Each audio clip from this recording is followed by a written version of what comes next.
Hi, my name's Kevin Pettigrew, and this is Free and Pill Talk. I put this out yesterday, and I did a recording only episode, but I think I was holding my phone too close to the microphone, so it was really sounding crazy. There was a lot of feedback on it, so I went ahead and deleted that. And it woke up early because it was eating at me that I needed to get this out before the week starts, and I start focusing on other things. So I started coming up with an idea for this episode shortly after I wrapped up the last episode. And if you haven't caught that one yet, that's the last episode I did. It was with Matthew Bolter, who is the creator of the nonprofit Sober Dads. And I thought that was a decent episode. It was nice to have someone on with me.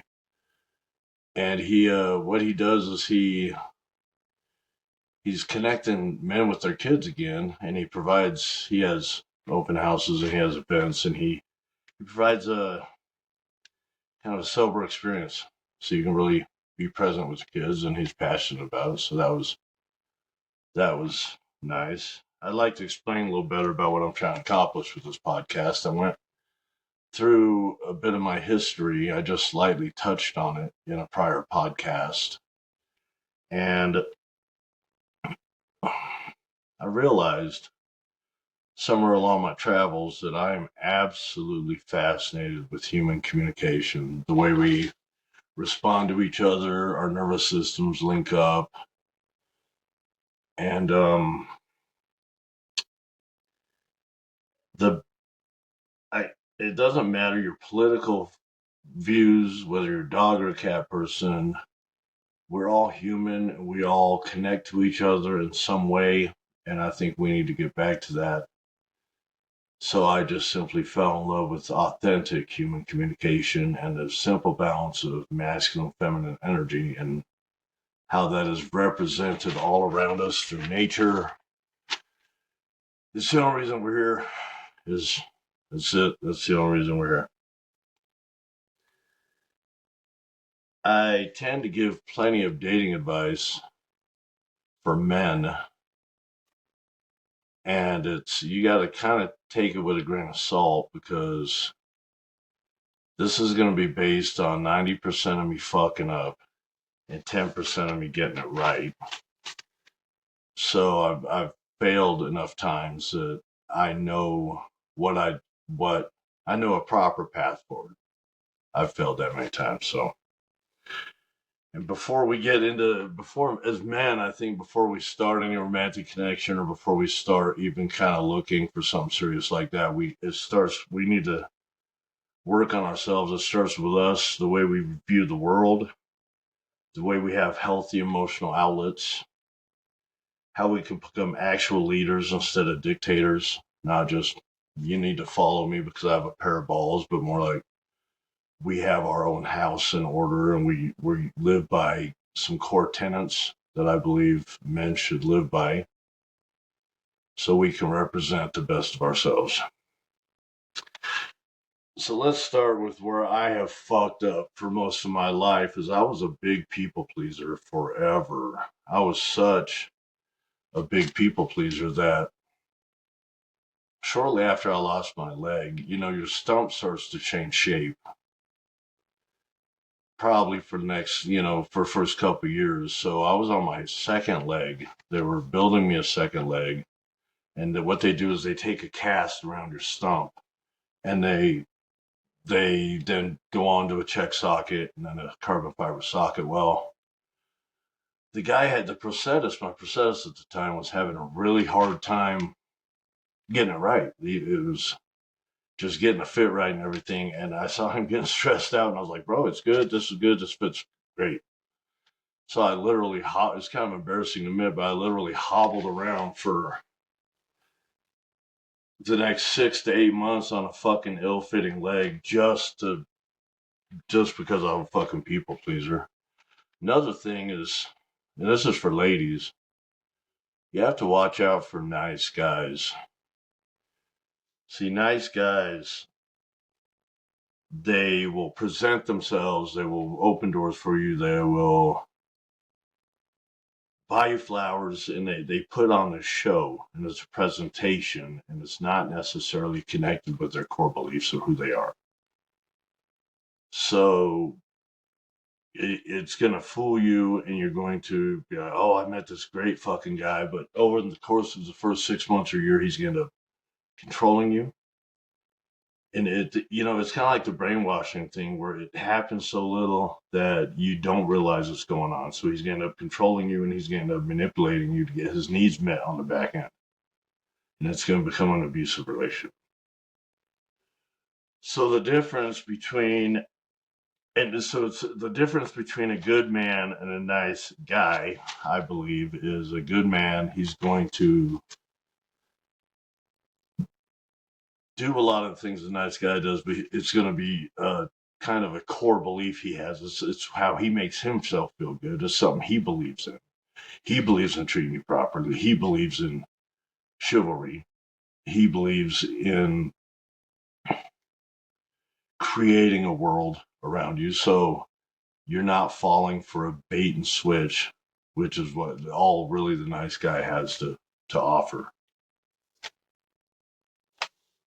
So I'm trying to help men become better men, and at the same time help myself. This even just doing these podcasts is kind of a selfish endeavor also, because I'm learning a whole lot as I go through it. I'm actually getting more comfortable, becoming more social. My charisma is slightly going up, just slightly. The charisma that's something I'm still fucking working on, but my charisma is going up. So I'm actually helping myself at the same time. So it is also a selfish endeavor. It's not just but I'm also trying to help men be better men, because I believe wholeheartedly that the downstream effect of men being better men is going to be happier women and better women.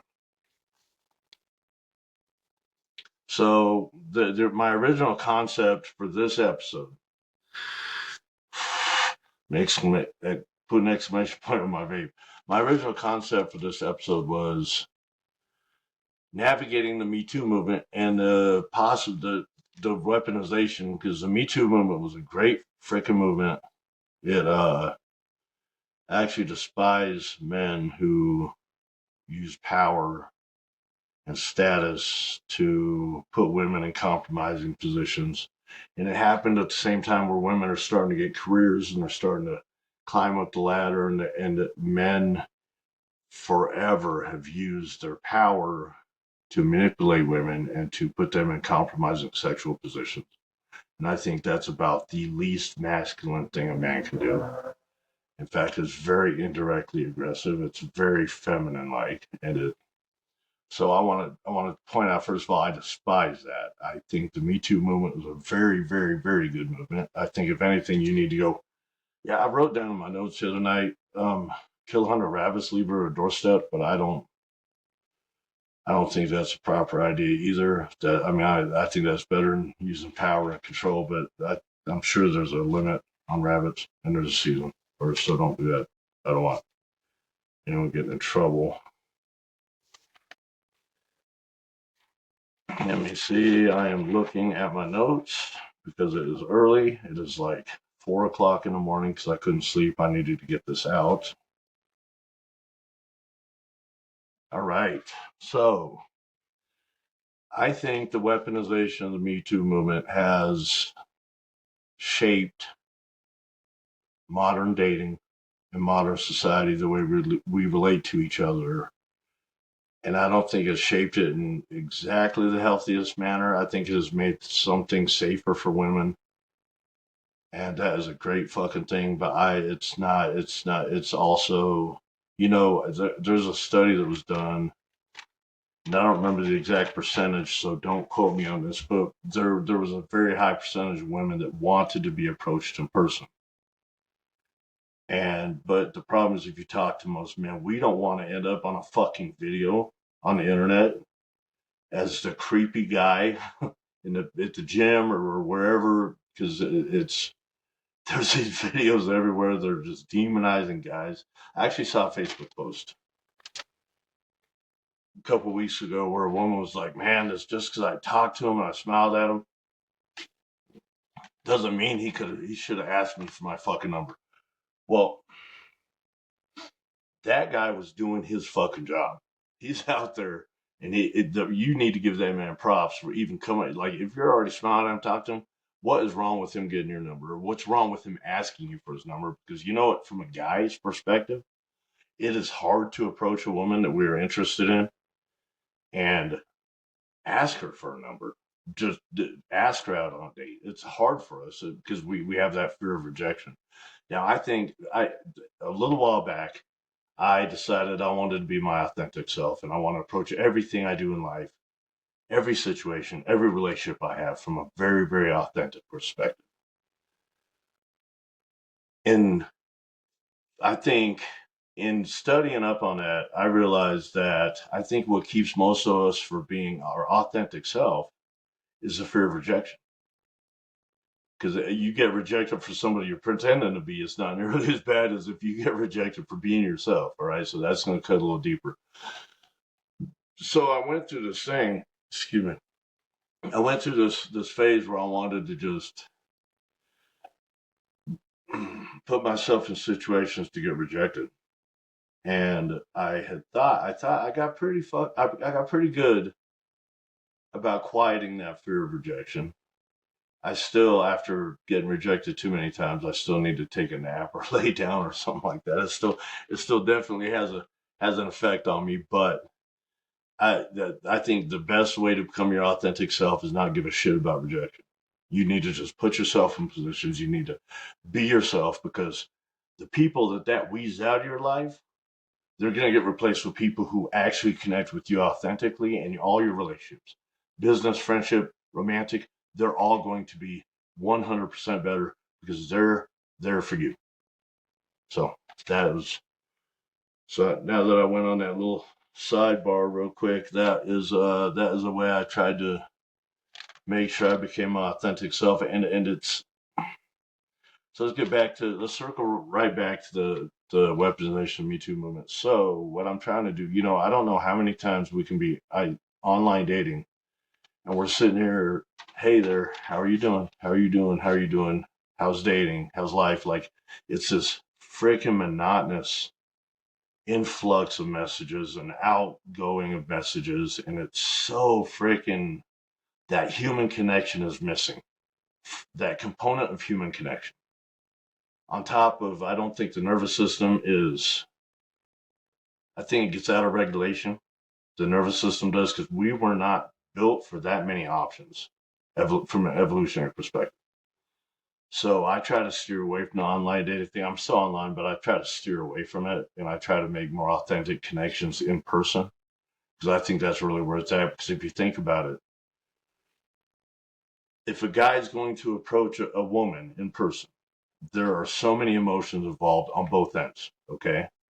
You've got the guy, she's pretty, she's beautiful, I'm really into her, I hope she doesn't fucking reject me. You've got on the woman's side, oh, this guy's approaching me, he's kind of, that's going to spark a little something in you, that instead of 100 messages, waking up to 100 messages in your inbox, one guy saying, hey, how are you doing? That's going to spark different emotions in you, a guy coming up to you in person, which then should make the subsequent, if you're into him and he doesn't get rejected, that should make the subsequent dates going forward that much sweeter, because there's that emotion is going to carry over into pretty much everything you do from now. So I'm really into the approach method in person. And I want to kind of touch on a couple ways to do it. I am still very, very careful. I've got a couple friends, or not really friends, but just people I talk to in the gym, and a couple of women. And I still don't just approach them willy-nilly, just walk up to them and say hi. For the most part, I do every once in a while, but I try not to do that very often, because we still have to be very careful as men. Because I did realize in doing all this that another possible effect of the weaponization, or of just the Me Too movement period, or maybe the way men have been toward women, is that women are more comfortable with a little bit of buffer between you and them. So don't come in hot. Don't come in too hot. Don't rush over there. You've still got to use a certain amount of tact, and you need to. So seem to be more comfortable with the internet, that little buffer between you and them. But the problem is with guys, we don't even have to put on a fucking pair of pants. We just be messaging you. We don't have to put on a nice shirt, talk to a pretty girl. It didn't used to be like that. You know, the same thing as porn. We did not. We can just sit here at our fingertips and see a naked woman. We used to have to work for that. We used to have to go hunt, feed people, be a leader in our tribe, work on some charisma, even maybe put on some pants, and then make a couple jokes and hopefully, to see a naked woman. That is the same thing goes with online dating. I would like to see men getting out there and actually having to comb their hair, put on some deodorant, put on some cologne, go through the cologne aisle, pick out some nice fucking cologne, just go through those extra steps to go talk to that woman instead of doing it from the comfort of your fucking mom's basement or sitting on your fucking sofa in your fucking underwear, eating Cheetos or drinking and just chatting up women on the internet. So I think one of the best ways I've found to do it, to approach a woman in person, and women now we're going to go through a couple of things here. The very, very easy way to do it, first of all, don't go approach a woman that you're not absolutely, that she doesn't light you on fire in some way. We all know within 5 seconds if that woman could light us on fire. Men are very, very quick about assessing a situation, taking a look at you. We're visually, for the most part, we react visually. So we can look at a woman and within 5 seconds, we know if that woman could light us on fire. And we already feel it a little bit. And we're puppy dogs to an extent. We have to, anyways, so we're puppy dogs to an extent. So don't go the safe route of approaching women that you were mediocrely attracted to, or that you know is a safer bet, or that would not sting so much if you got rejected. Put yourself in that position, get the character and the discipline needed to put yourself in the fire, and it's going to make you a better man later on anyways. So one of the safer ways, though, to do it, to approach a beautiful woman, is going to be just walk up, tell her, look, I don't want anything from you. I just wanted to let you know you are absolutely beautiful. Now walk away. Now, if she's not interested in you, that's fine. You probably just made her day all the same, okay? Because that doesn't happen very often. And you're going to feel like more of a man for the rest of the day. So both of you get this. It's a transaction. Both of you got something from that. Now, if she is interested in you, she's going to grab your arm or she's going to circle back. I promise you. Okay. So that is an easy, low-cost way to approach a woman in public.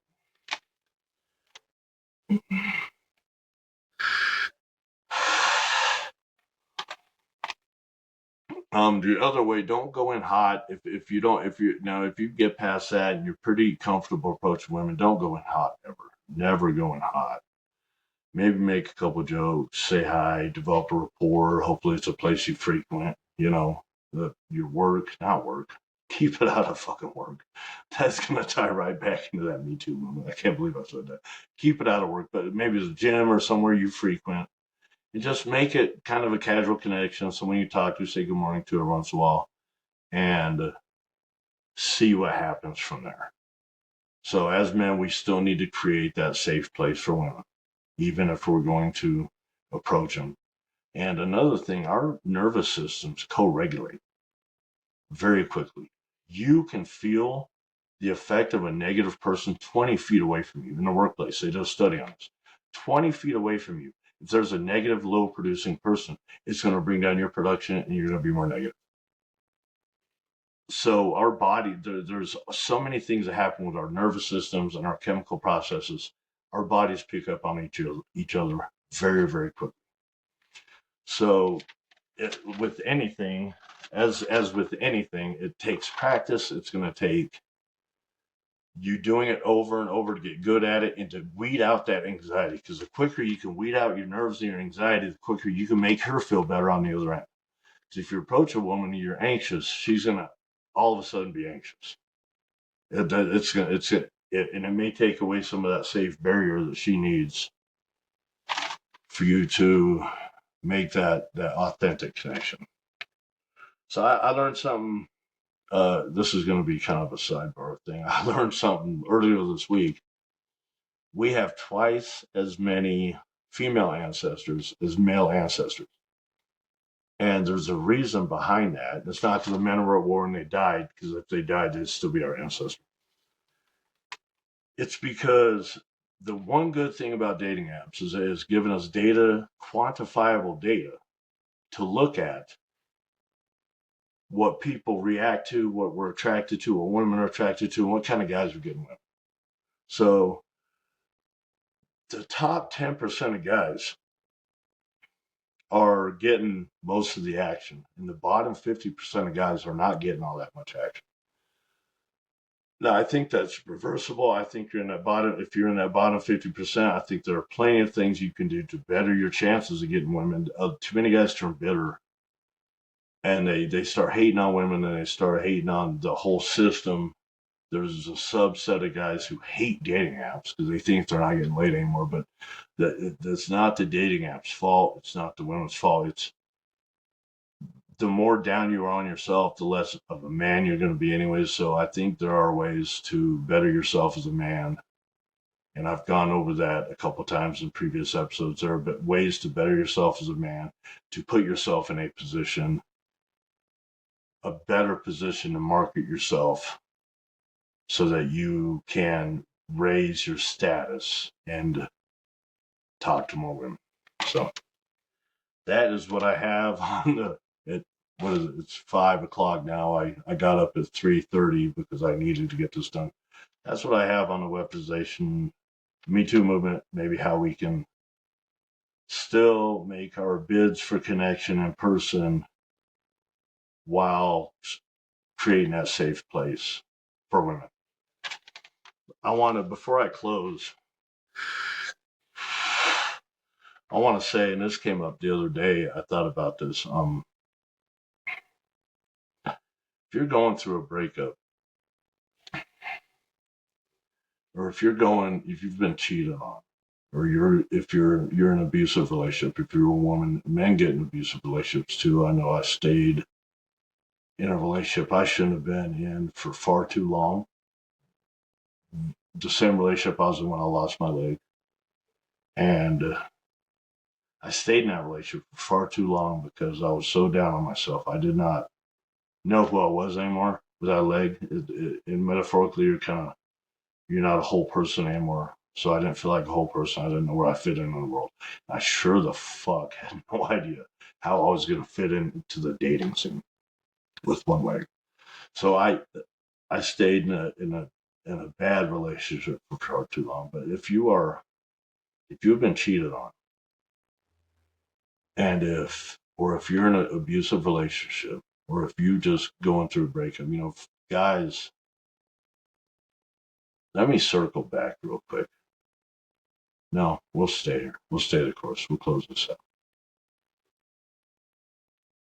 That is not a representation of you.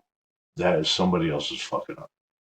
That is something we all carry. We're all human. We all carry bullshit with us. If someone is cheating on you or they have hurt you, that is not your fucking fault. That is purely something on them. So try not to carry that with you after that relationship. And if you're going through that hurt, and men especially, we are deeper than people believe, and we get hurt very deeply because most of the time, by the time that relationship's over, she knew it was going to be over several months before we caught on. We're kind of dumb sometimes. So if you're going through it, don't stop. You need to pick up the pace for a little while. You need to work harder. You need to hit the gym harder. You need to keep moving. Do not fucking sit still. And then when you are in a better emotional place to where you can process those emotions with a healthier viewpoint, okay, then you stop and sit in your shit for a little while. Okay, sit in your shit, figure out possible areas where that you can better yourself, and to where you cannot allow that to happen again. And maybe just feel like a piece of shit for a minute. It's okay to do that. Feel like that for a minute. But the most fucking important part is get the fuck back up. Get up. Get back to life. Get back to dating. Get back to believing in yourself. Build yourself up. Do whatever the fuck you have to. It has never been easier to be an exceptional person than it is today. Read a fucking book. Hit the gym. Listen to a podcast. Learn something. And you are in the top to 10% of people. Most people are out here just wandering around blissful. And there are so many things we can do to better ourselves as men and as women. So, and try not to you've got to find a way to let go of that baggage when you move on. Do not fucking let somebody teach you a lesson who was not supposed to be in your life to begin with. Do not carry that with you. Okay? So that's it. Hope y'all have a good day. I'm going to be in the gym here in a couple hours. Hopefully it's 5:17. Hopefully I'm about to get a little bit more downtime before I hit the gym and go to work. I hope y'all have a good week. Thank you for listening. If you find anything in this useful, if you found anything that's useful, please share it. I'm going to put it up on the platforms that I am on, YouTube and Spotify, and of course my Facebook page. So y'all have a good day.